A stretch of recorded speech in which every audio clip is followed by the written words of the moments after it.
sponge niya. Ilagay ko lang to yung recipe niya sa comment section. Ito maganda siya, malambot. Para sa mocha crunch to na recipe.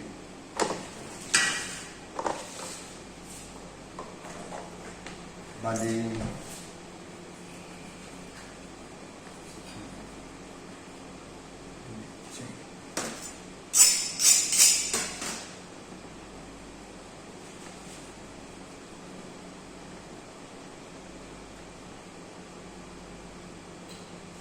ito yung sa mocha mo.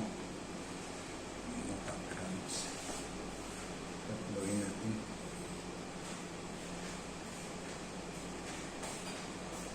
Para lumamig.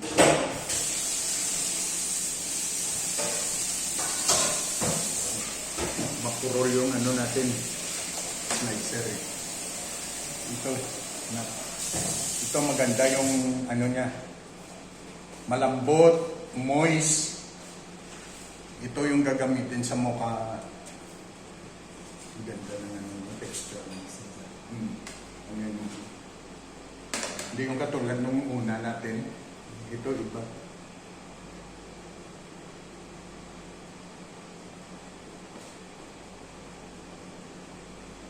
Kinat ko siya ng 3 kasi lalagyan namin to ng filling sa gitna. Soap siya, soap. Ito yung maganda sa bali soap taste.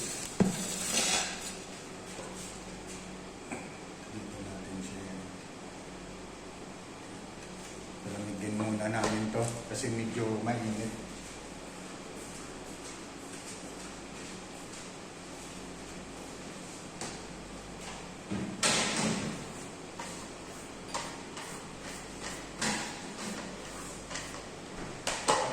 Finishing ka mo, yung point niya, yun ang sa itaas. Para pagpahit mo ng cream, malinis siya. Tingnan. Ay, yung itaas, sir. Oo.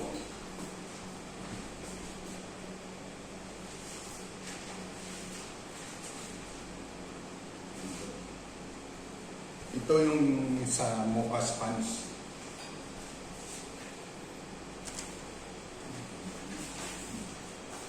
Ito yung sa mocha sponge. Na malambot siya.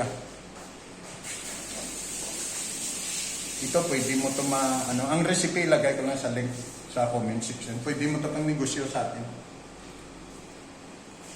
Mamaya tingnan makita mo kung ang final finishing niya.